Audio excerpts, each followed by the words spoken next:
আজকে মিলন মেলা হয়েছে।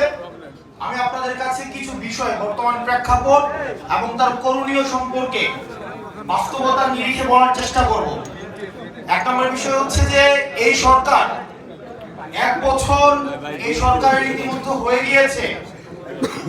আমরা আমাদের স্কুল জীবনে আমাদের ইভালুয়েশন থাকতো 6 মাস পর, 4 মাস পর, 1 বছর পর।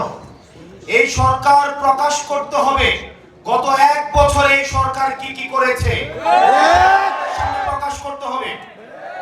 2 নম্বর বিষয় হচ্ছে পরবর্তীতে যতদিন থাকে সরকারের কি কি পরিকল্পনা রয়েছে, বিশেষ করে 3টা বিষয়ে।